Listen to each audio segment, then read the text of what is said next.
This segment of the news is brought to you by Sun Oil Limited. Welcome back. Law enforcement agencies coming together for a 3-day national drug planning workshop. The idea is for them all to contribute to the development of action plans for the 5 pillars of the current national drug strategy for the next 2 years. National Security Minister Marvin Dame says these planning stages must ensure no one is left behind. I challenge you as you deliberate. Think carefully of those underlying conditions that contribute to our social conditions being what they are. Our situations with respect to drug treatment, prevention, the available supply of illicit substances, and chemical control. Mr. Dames also called on participants to direct their efforts towards what's most important. Based on all available information, ask yourselves, what are the best strategies and activities that we must employ if we wish to have the greatest desired impact on priority problems? In the area of demand reduction, should the strategies include incentives and penalties, increasing access, lowering barriers, changing policies and or regulations, or changing the environment?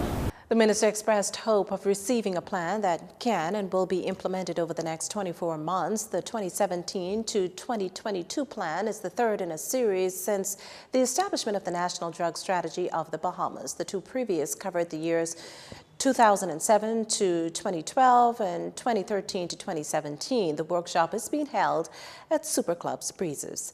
It's now a matter of who's behind it. That's the question authorities need answered following a large drug seizure at the Lyndon Pinley International Airport Sunday afternoon. Here's what Minister Dame shared with reporters on the sidelines of this morning's workshop.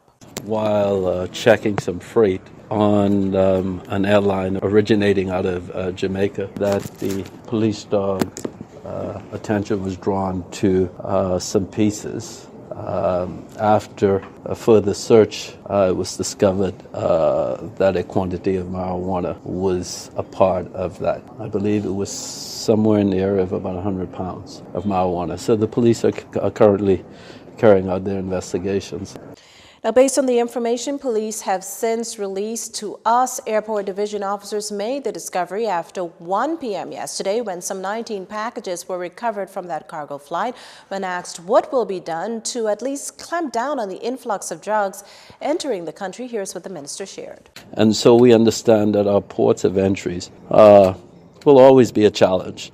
And so we have to look at ways at improving our strategies, increasing resources to ensure that we are able to live up to the challenge. An armed and dangerous suspect on the loose. Police on the hunt for Tavares Beckford, aka Foe of Zimbabwe Avenue here in New Providence and number 8 for Bishop Circle, Freeport.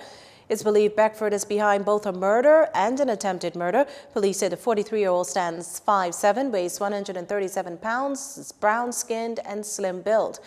Anyone with information on his whereabouts should call the nearest police station.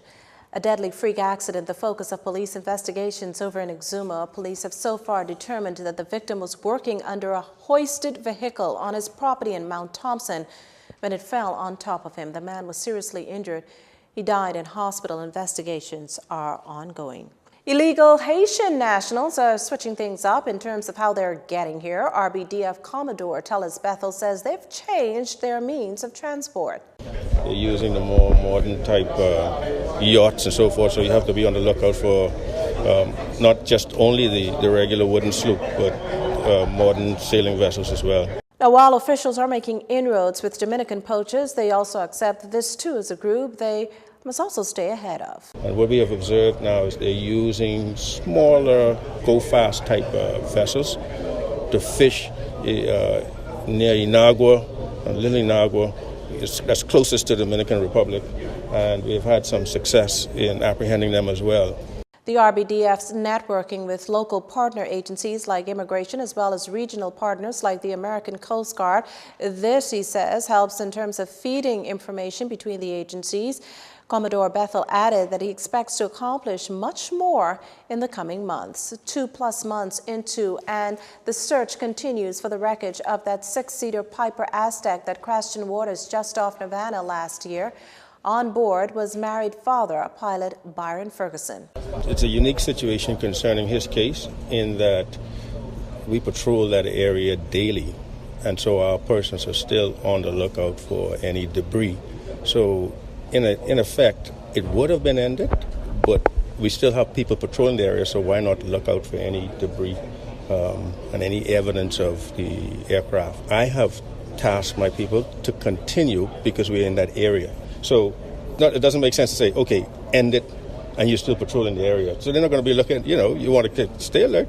Ferguson's plane went down in waters 2 miles shy of the Lyndon Pindling International Airport shortly after he radioed into air traffic, telling them he was experiencing some issues. Shortly after the crash, Defense Force officers spotted the tail of the plane, but then lost it. Since then, voluntary divers have found pieces of the wreckage. Our final stories are up next. This segment of the news has been brought to you by Sun Oil Limited.